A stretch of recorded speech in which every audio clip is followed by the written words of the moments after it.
My name is Daniel Eisenberg, and I want to talk to you today about some of the methods that we've been developing and implementing around the world for very rapidly, or relatively rapidly, stimulating growth in very specific economic regions.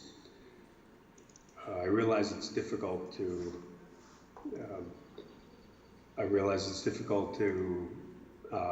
participate in this kind of a Skype presentation. What I'm going to do is go through very quickly a set of slides, and hopefully they'll provide some food for thought. So allow me to first to share my screen, and what we said that we would do is go through the slide presentation, or my presentation, through screen share on Skype.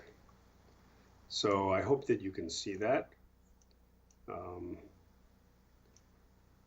And I'll put the little image over there in the corner. So I'm going to talk about driving economic growth through scale-up ecosystems. And ecosystems just means environments that are conducive to relatively rapid growth.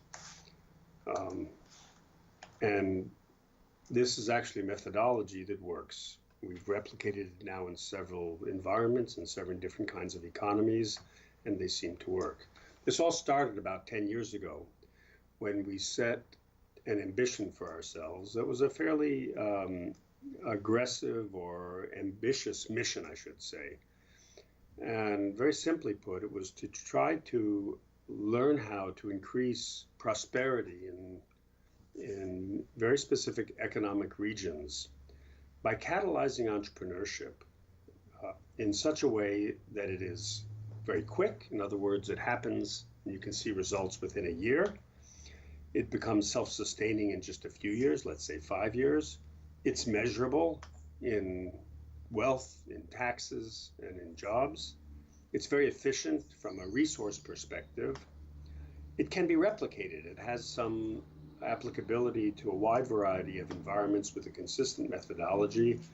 And it's not just for those unique elite areas in the world, but it's for what I call normal places with normal problems. And of course, Brazil, although every place is unique, I consider many of the regions within Brazil to be very representative of other regions around the world. In that sense, I call it normal. And that it's also robust, that it becomes self-sustainably based or rooted, founded in the local fabric. And I'll say more about what that is. And one of the things that, in order to accomplish that very ambitious set of objectives, we very quickly began to realize that we had to define the objectives in terms of growth.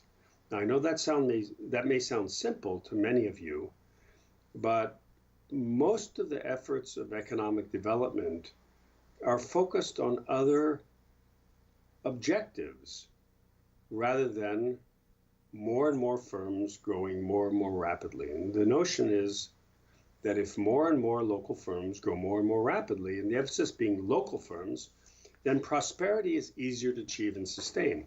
It's not guaranteed, but it makes it much more achievable. And prosperity, of course, being a broad-based prosperity, not a prosperity for just the few, but a prosperity that's broad-based. And so we learned that we had to replace the notion that economic prosperity is driven by growing more and more new firms with a different notion. That is, it's helping more and more firms get new growth. Now, this subtle difference between helping to grow more and more new firms and helping more firms get new growth has very, very important implications for the actions that need to be taken. So and just to make it, let's say, more appealing, we labeled this more and more new growth as scaling up. because metaphors are important. They help people coordinate their action. They help people get aligned. So the scale-up metaphor has been a metaphor that we've been promoting very, very aggressively, and it's been picked up by other organizations around the world, such as Endeavor, for example. And now let me say a few words about the facts of companies that grow more rapidly, because they defy some of the stereotypes, some of the things that professionals such as myself have taught you. It turns out that they're wrong. First of all, scale-ups are not necessarily young companies. Many of them are second and third generation. They can be family companies. They can be companies that are spun out of larger companies. And I'll give you some examples in a minute. Secondly, they can be in all sectors. Most, in fact, and this is an empirical fact, are in the basic industries, whether it's real estate, construction, financial services, logistics, retail, agriculture. More often than not, it's not the so-called technology or life sciences companies, but it's the basic industries that grow more quickly. A third fact is that scale-up growth is nonlinear. It doesn't take place over a very simple, linear process of starting an idea and then testing it in the marketplace and raising money and so on. In fact, it very often is a very circuitous and a path of ups and downs. I'll give you some examples again. Fourth, they tend to be customer financed and debt financed and not financed by equity or by venture capital. We can come back to this later. So again, the point is that sustained regional economic health or prosperity requires more and more local firms to scale up more rapidly. So here's some examples, and these are just more or less random examples, just to give you a sense of what we're talking about. And these are examples that are fairly later stage. But one example is a generic pharmaceutical company called Alvogen, which I've written a case on. It's an Icelandic company. And this is a company that it actually started by purchasing a 100-year-old manufacturing facility. And it's grown over the last 6 years at an annual growth rate of about 50 to 60%. Now, not all scale-ups grow that rapidly. In fact, many of them grow from 5% to 10%, or increase their growth from 10 to 12 or 12 to 15. This is just an example of a generic, non-innovative industry that grows very, very rapidly. It's now well over $1 billion in revenues. A second example is a Danish company, very different, a third-generation family company, which was taken over by the grandson, called Linac, and it makes very small motors for moving hospital beds and desks. It's now the largest such company in the world, but for almost 100 years, it had 7 people in it. This story, by the way, is a very common story. I'm taking a third example from the Boston area, and this is a seafood company that started out as a grocery store and then became a fish market and then became a chain of restaurants in the United States, very famous. And in about 30 years after it started, it started innovating and trying out new concepts and so on. It employs well over 5,000 people. And by the way, we all know about Apple Computer Corporation, but it's interesting to look at actually how Apple grew. In fact, for the first 25 years, Apple's growth was very minimal, and it's only been in the last 7 or 8 years, as you can see from this curve, that Apple has grown. All of the value, all of the profits of Apple have been generated after it was 25 years old. That's not an aberration. Walt Disney, a company that's been around, this is an American company, but I'm sure you know of it. It's been around for almost 100 years. And in the last 7 years, it's grown by 800%. So you can see that that there are lots of examples of companies that grow and that are very old and established. So now that we've agreed, so to speak, or created a common language about what scaling up is and why it's important, I want to talk about how scale-up projects work, and I'm going to simplify uh, the scale-up methodology into three levels. The three levels, and I hope you can see this, the three levels are, and I'll go into each level in just a few minutes. One is to demonstrate that growth can happen very quickly, regionally. In other words, local growth can happen very quickly. Remember, we're talking about more and more companies growing more and more rapidly. The second level is teaching not just those companies, but all of the influencers in the region, in the city, or in the urban area, how to communicate about growth. And then thirdly, sorry, I skipped over the third level. Thirdly, the third level is sparking ecosystem engagement. So let me go into each one of these just in little detail. Realize that this is a summary of work that we've been doing for over a decade now. So I'm greatly oversimplifying. It's actually there's much more complexity here. But I think it's useful to communicate it simply as well. So demonstrating quick growth, I want to make a distinction between what some people call unicorns, and most of you have probably heard that term by now. I was at a World Economic Forum meeting in March in your neighboring country, Argentina. Even the president of Argentina talks about unicorns.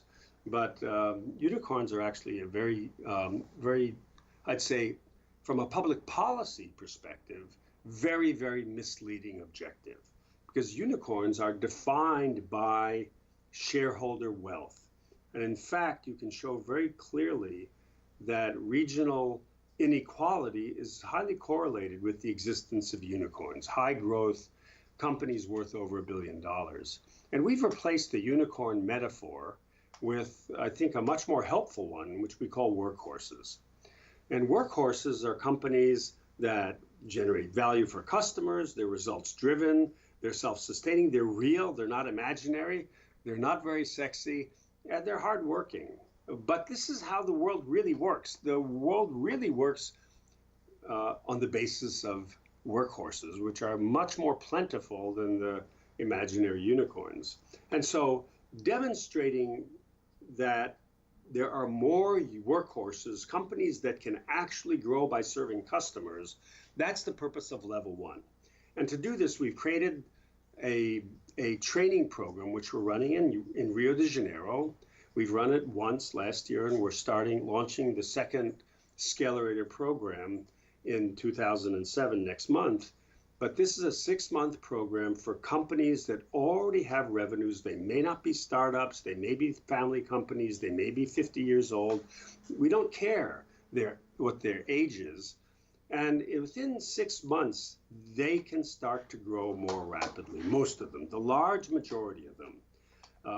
And this is an overview just to give you a sense of what we do. There are 7 workshops that we conduct in the Scalerator. We have challenge exercises.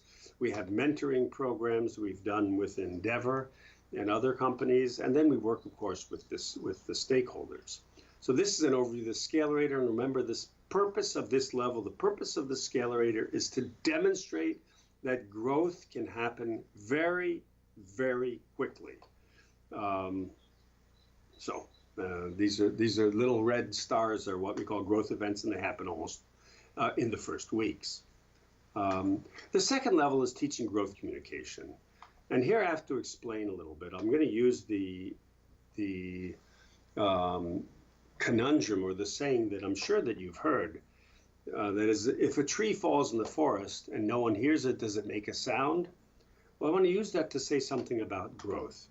Because if growth happens in your city, in your region, in your economic area, and no one knows about it, it doesn't have a very big impact.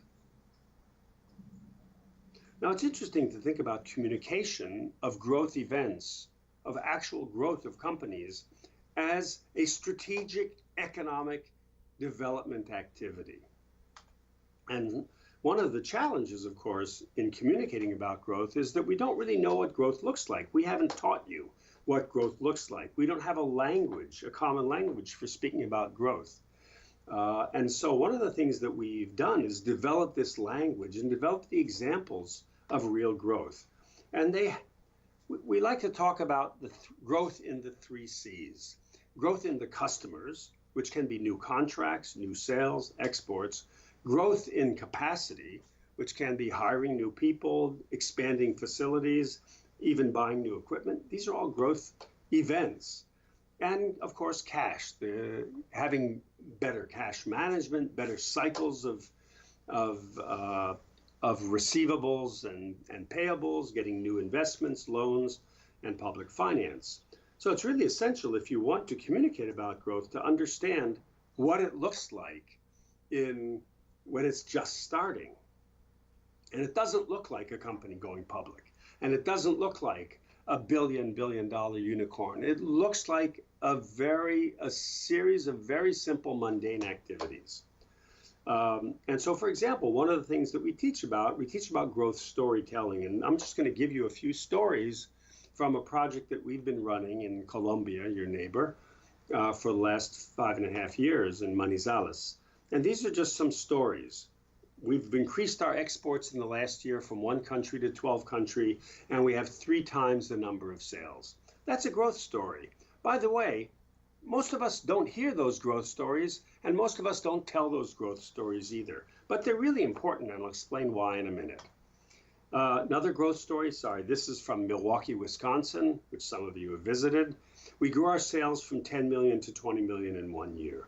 That's pretty extraordinary growth. Or we invested $31 million in a plant and we're now hiring 250 people. Or we've grown by 3 times. Or we've gone from 0 to 2 million in 5 years. Or, for example, we closed 2 years ago with 1.6 million in sales, 175% increase. We went from 20 to 52 employees. These are real growth stories. And it's interesting, within the Scalerator, you can generate growth stories and growth events to tell the stories about from every participant in the Scalerator. These are just some examples of our programs for teaching the language of growth. We have programs for mayors, communication toolkits for the stakeholders. We hold growth workshops for journalists and media experts. We teach entrepreneurs how to tell stories. We have community events where growth stories are told. And that's very important. By the way, again, if nobody knows that you're growing or that growth is happening, it doesn't have an impact. It doesn't stimulate ambition, among other things. So when people communicate about growth, of course, it creates feedback. Now, the third level is more complicated, but I want to touch on it very briefly because I know we have very little time. And the third level is getting the ecosystem stakeholders. I realize that's jargon, but getting the influencers in different sectors in your local region to get them investing in growth. Remember, in more and more companies growing more and more rapidly. So first of all, you have to have a picture of what this ecosystem looks like. I'm not going to go into details, but you can see the ecosystem is a multidimensional idea. It has policy, it has finance, it involves the culture, it involves human capital and talent, it involves labor markets, it involves, of course, access to export and other kinds of markets, and of course it involves support organizations such as Endeavor and others, SIBRI. These are the domains of the scale-up ecosystem. Of course, there's much more detail than we're going to go into here. But what's important, I want to say 2 things that are important about that. First of all, the ecosystem is made up of people. It's not these abstract policy or finance, it's people, it's policy makers, public leaders. It's the heads of support organizations. It's educators and developers of human capital. It's media experts who actually impact the culture. It's corporate executives and so on and so forth. They're people, and these people have different needs. We tend to overlook the fact that different sectors in a region want different things. What the banker wants and what the media want and what the mayor wants and what the governor wants and what the heads of universities want are very different things. They don't all want jobs. They don't all want to make money. Some do, some don't, and in different ways. So, for example, and these are just examples of different needs that they have. So, for example, corporate executives, what they want is they want to be competitive. They want to have access to talent, to innovation, to access to markets for themselves. The media, the journalists, they want to have content to reach bigger and better audiences and get advertisers, and so on. I think you get the point. And so you have to have different programs to impact the different stakeholders to invest in growth or invest in scale up.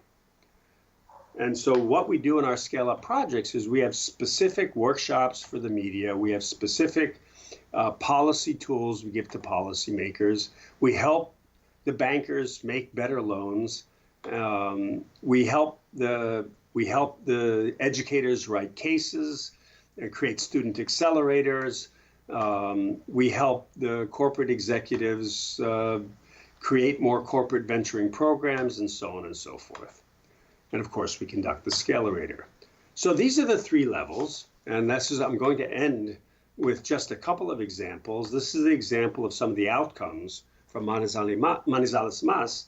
And in a very short period of time, in 5 years, it's generated over 10% of the entire jobs in the region. It's really phenomenal.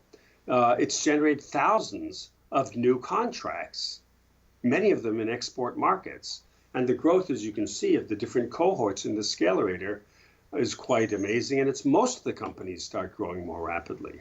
And it's become, of course, a model for the other cities in Colombia. And they're starting to export that model to other cities. The cost, by the way, it's always important to talk about cost. It's been less than $5 million for 5 years. And now we're leaving, the project is completely self-sustaining. And I'll give you just an example from Scale Up Milwaukee. Very similar high-level impacts, although a shorter period of time. About $300 now of economic engagement. Hundreds of well-paying jobs have been created. The companies have an average growth of about 25%. In Milwaukee, the climate is changing to become a better place to grow a business. And the cost to date has been just a little over $2 million. So these are great impacts. So looking back at our objective of having a methodology that's rapid, recordable, resource efficient, replicable, relevant, and robust, I think we've achieved it. And we learned some lessons, and I'll leave you with these lessons. First of all, a big number of startups does not equal a big number of scale-ups. It turns out that when you have companies that are growing, the number of startups you have goes down. That's not a problem, that's a good thing. Having a small number of new companies formed is probably a good thing. Not none, but a small or medium-sized number. Secondly, if you take care of the scale-ups, the startups pretty much take care of themselves. You don't need to do a whole lot to get people to start smarter, better, higher growth potential companies, then show them the examples in their communities, in their cities, of how growth takes place, of how scale-up takes place. The age, the type of the company is not relevant. Rather, what's relevant is the value, the economic value that's infused into that company. So scale-ups really aren't later stage startups. And that's important to realize in your process. Scale-ups can be any age in any sector, as I said before. And a very small number can be part of this virtuous cycle. And then finally, the language of growth can indeed take root. And actually, this is actually the G7 leaders a few years ago watching a football game.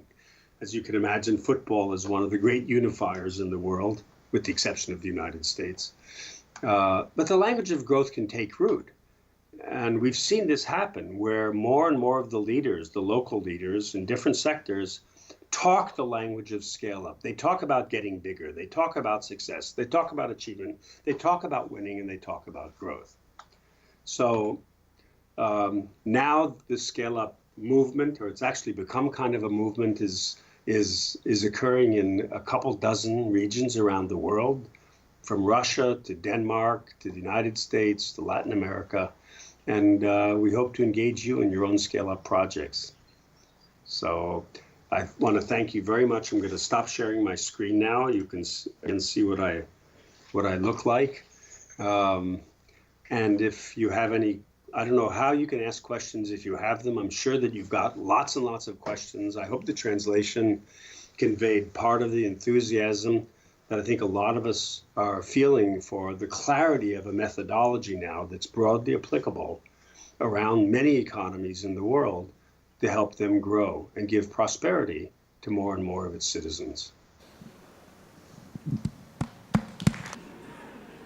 Daqui a pouco vocês conversam com o Daniel, mas enquanto o pessoal não coloca a minha apresentação, primeiro eu queria agradecer a CNI e o Sebrae pelo convite e dizer que, para mim, realmente facilita muito as coisas.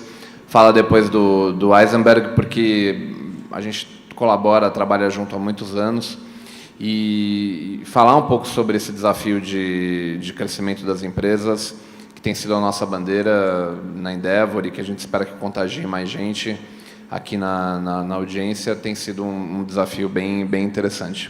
O pessoal conseguiu colocar minha apresentação? Turma? Minha apresentação? Pronto.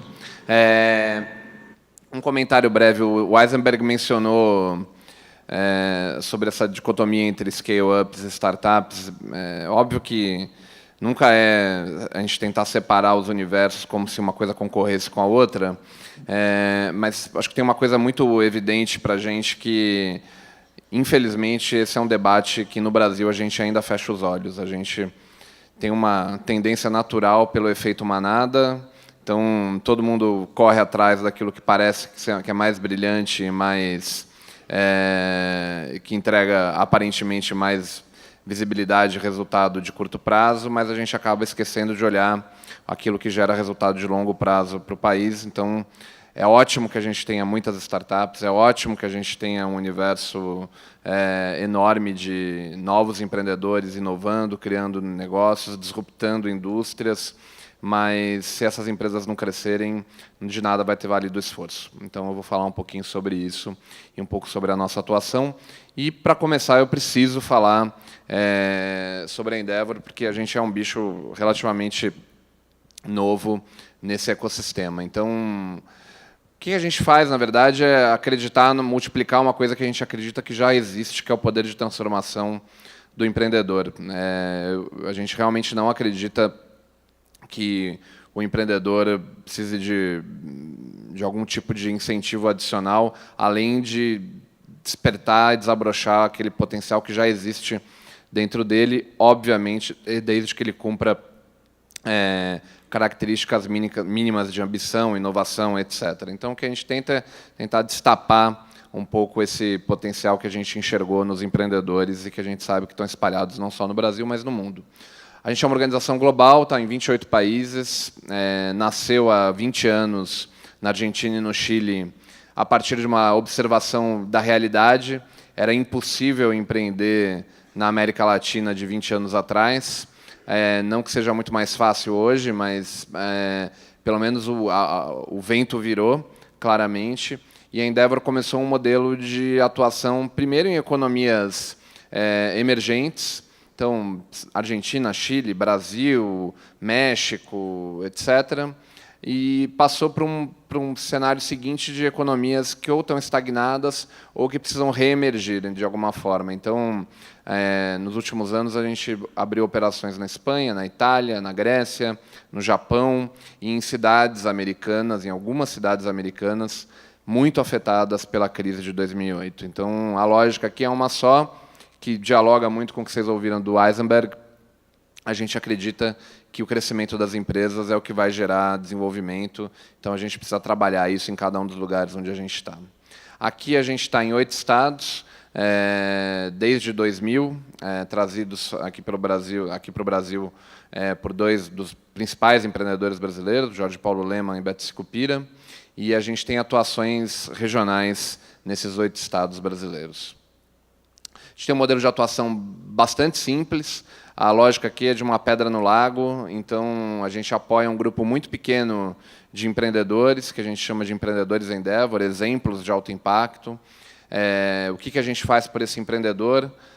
Se eu estou numa plateia aqui que provavelmente tem muitos donos e futuros empreendedores, o principal problema que a gente entende que o empreendedor tem é solidão. É difícil ter com quem trocar, é difícil ter repertório para resolver todos os problemas. Então, o que a gente tenta fazer por um grupo muito pequeno de empresas que foram selecionadas num processo seletivo muito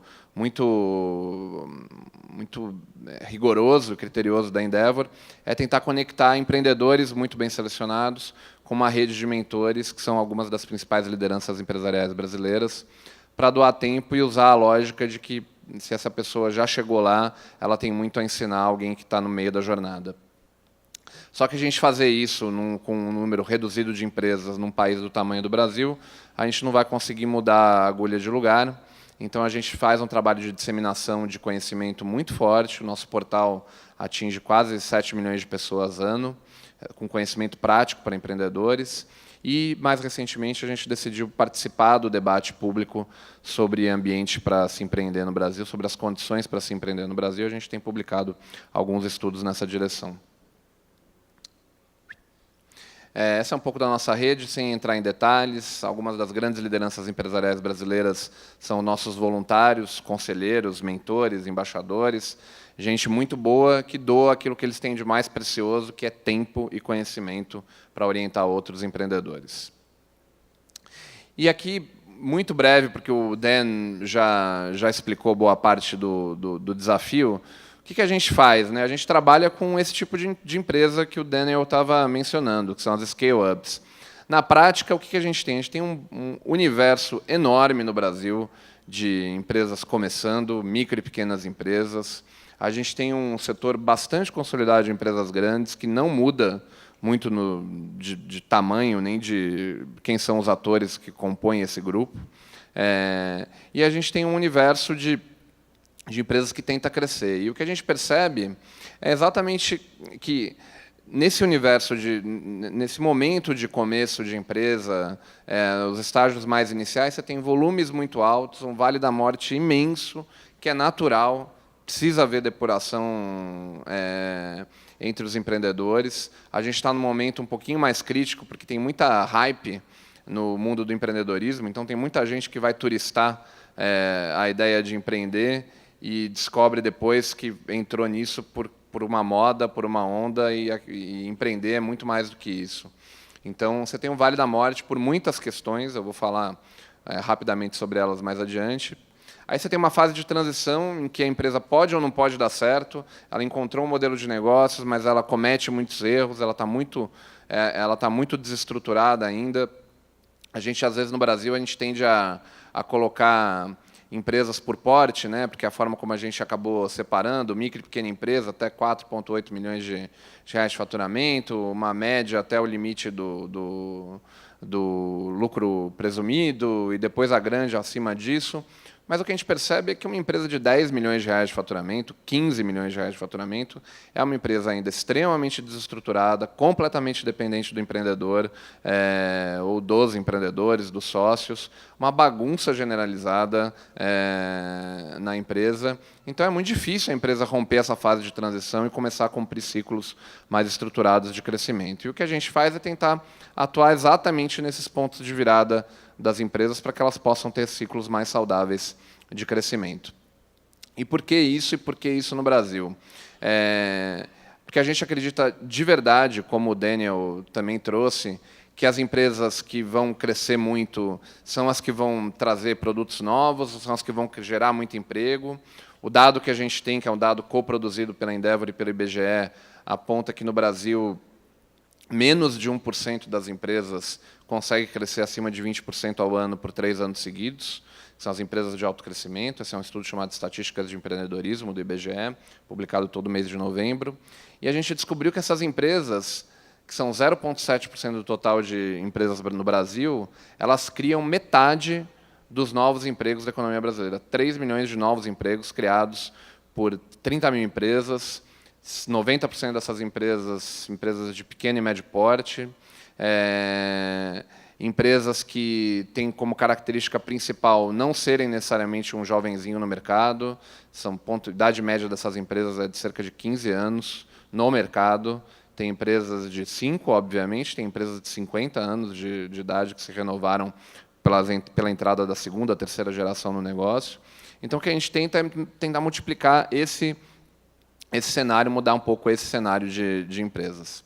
E a gente apoia um bicho que a gente chama de empreendedor Endeavor, que, para a gente ter um ecossistema saudável, precisa ter duas coisas. Se ele é o exemplo que eu quero disseminar, eu preciso de um empreendedor que cresça com o negócio e que multiplique objetivamente seu impacto. A pior coisa que um empreendedor pode fazer quando ele cresce é mudar para Miami, se encerrar dentro da sua própria empresa, não dialogar com o resto da sociedade, não deixar que a sua história seja contada para os outros, seja passada adiante, não mentorar com o seu conhecimento a nova geração que vem na sequência e não investir com o sucesso financeiro que obteve novos negócios. Esse é o segredo de todos os ecossistemas bem-sucedidos de empreendedorismo. Infelizmente, a gente ainda tem um trabalho grande a se fazer no Brasil, porque ainda tem muito empreendedor que cresceu, gerou impacto e não entende que ele também tem um papel de espalhar esse conhecimento pela sociedade.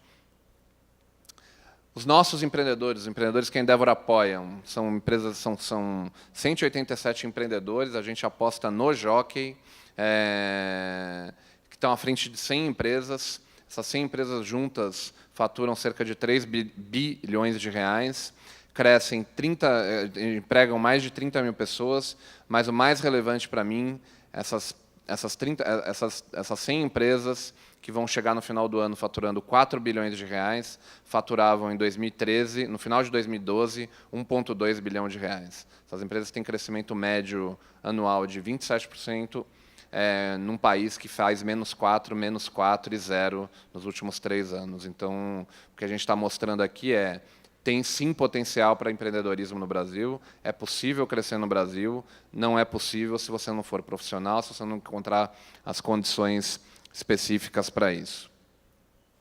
Nosso portal, como eu já falei, ele dissemina conhecimento para muita gente, é um portal de conteúdo gratuito para empreendedores, e a gente fala bastante, tenta provocar mudanças no debate, tenta provocar o debate público, é um pouco do papel que eu tenho aqui hoje. Contextualizando de forma muito rápida o que a gente enxerga como problema e desafio, a gente tem um número muito parecido, quando descontado o tamanho da população, etc., de empresas, Brasil, Estados Unidos e Alemanha. Eu gosto de comparar com quem a gente gostaria de ser e não com quem a gente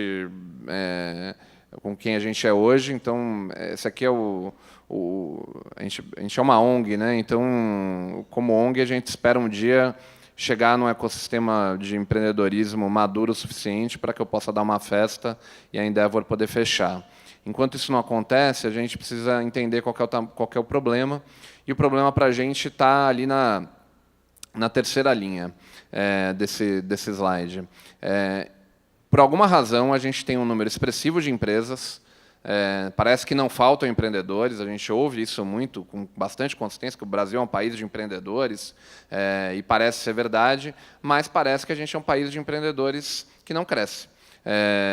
Um monte de empresa muito pequena, um monte de empresa que não inova, e isso gera baixa competitividade, baixa produtividade. Óbvio que a gente pode ficar aqui anos discutindo o que gera uma coisa, o que gera outra, mas o que a gente percebe muito evidente faltam empresas crescendo no Brasil. A gente tem pelo menos um time de empresas médias no Brasil que é completamente inexistente. E aí tem vários motivos para a gente olhar, né? Tem o lado da produtividade. Na prática, o que nós estamos querendo dizer com esse gráfico aqui é que, infelizmente, empreendedorismo no Brasil não é feito com destruição criativa. Então, a gente não é um país de empreendedores inovadores que rompem a forma como o setor está estruturado, as barreiras, etc. E a gente precisa trabalhar nisso para conseguir avançar em níveis de produtividade. A gente tem um problema enorme. Às vezes a gente adora culpar o governo, a sociedade, e a gente tem razão em culpar, mas a gente tem um desafio enorme como país, educação, cultura de empreendedorismo. A gente é um país de empreendedores que não querem crescer. O gráfico da direita ele mostra muito claramente isso. O Brasil é um país cheio de empreendedores que não inovam e não crescem. Receita para não dar certo é isso daqui. Então, enquanto a gente não conseguir romper essa barreira, deixar de lado a proteção e passar a olhar com um pouco mais de carinho e cuidado o que a gente precisa fazer para que os empreendedores possam, de fato, crescer, a gente não vai conseguir sair do lugar. A gente vai continuar sendo um país de empreendedores medíocres, que é o que a gente, infelizmente, ainda tem no Brasil. Desafio super importante que a gente tem para romper, que é o ambiente de negócios. A gente, infelizmente, opera num país que ele é todo estruturado para que a empresa não cresça, seja pelo dado do Doing Business, seja pela forma como a gente se estruturou do ponto de vista de legislação, lobby de política pública, etc. Parece que a gente tem políticas públicas muito bem estruturadas para micro e pequena empresa no Brasil, o que é um fato, e tem que ser reconhecido e valorizado. Parece que a gente tem uma atenção especial do Estado brasileiro para grandes corporações. Parece que o Estado brasileiro não entendeu que as empresas precisam passar de micro para pequena, de pequena para média, de média para grande. Então, a gente não pode criar um sistema que puna o empreendedor nesse processo. Como é que a gente enfrenta esse problema? E estou chegando no final da minha apresentação. A gente tem um estudo chamado Índice de Cidades Empreendedoras, que a gente lançou no ano de 2014, analisa 32 cidades brasileiras. A gente olha, como disse o Daniel na apresentação dele, a gente olha 7 determinantes. Não tem bala de prata para estimular empreendedorismo no Brasil, a gente tem que olhar para tudo. Não adianta eu ser um país que não olha para a educação e achar que o empreendedor brasileiro vai ser competitivo. Assim como não adianta eu querer que o empreendedor seja protegido lá no começo, quando ele está no começo da sua trajetória, pelo Simples, e esse mesmo empreendedor, quando ele cresce a 2, 3 dígitos, como alguns desses caras têm crescido, ele cai do Simples para a zona tributária e regulatória absoluta, com uma empresa completamente desestruturada. E esses determinantes, que vão de ambiente regulatório, acesso a capital, até cultura empreendedora, um pouco do que o Daniel falou também, o que a gente percebeu aqui na prática no Brasil é que parece que tem um galho bem baixo da árvore, que a gente é muito ruim como país, que é o de ambiente regulatório. A burocracia é tremenda, parece que os processos de simplificação são muito mais fáceis, aparentemente, de serem executados, mas que não estão na agenda, porque a gente ainda vive uma lógica de política pública que prefere cortar uma fita, inaugurar um parque tecnológico, fazer alguma iniciativa concreta de prédio, de inauguração de iniciativa, instalação física, quando a gente não olha, se você perguntar para a imensa maioria dos empreendedores, todos vão dizer: por favor, simplifica a regra, e depois que simplificar, para de mudar, porque a minha vida não pode ser essa loucura de ficar que nem biruta de aeroporto, tentando entender para onde vai o vento. Então, a gente tem focado um pouco mais no ambiente regulatório, a gente tem percebido, com o índice de cidades, que a gente tem um enorme espaço para desenvolvimento desse ecossistema empreendedor no Brasil. E, felizmente, a gente tem visto iniciativas acontecendo que vão na direção de provocar mudanças importantes na lógica como esses ambientes estão se organizando. A gente tem uma iniciativa da Prefeitura de Porto Alegre, do Governo do Estado do Rio Grande do Sul, chamada Simplificar, que tem reduzido, ainda trabalho a ser feito, mas tem reduzido a burocracia para a obtenção de alvarás, licenças, etc., para empreendedores. Aqui na cidade de São Paulo, o prefeito João Dória lançou, no início do mandato dele, um programa chamado Empreenda Fácil, que tem também já conquistado números expressivos de redução de prazo para a obtenção de licenças, ainda tem trabalho a fazer. E o Eisenberg mencionou o Scale Up Rio, que é um movimento que a gente faz parte, junto com o SEBRAE e com outras entidades do Rio de Janeiro, para provocar o ecossistema como um todo. Enfim, eu estou com o tempo super estourado, mas eu queria finalizar com uma mensagem que é a seguinte: a gente tem um país maravilhoso, cheio de empreendedores dispostos a fazer a diferença, mas enquanto a gente não abrir o olho para o tamanho do problema que a gente tem, para o tamanho do buraco que a gente enfrenta de verdade, tanto do ponto de vista de incapacidade de crescimento, que começa no empreendedor e termina no ambiente de negócios. Um modelo absolutamente viciado, onde a gente ainda encontra espaço para corrupção, para venda de facilidade por parte do agente público, para tentativa de tentar ganhar alguma vantagem se protegendo ou tentando sacanear o concorrente. A gente não vai conseguir ter um ambiente de negócio sólido.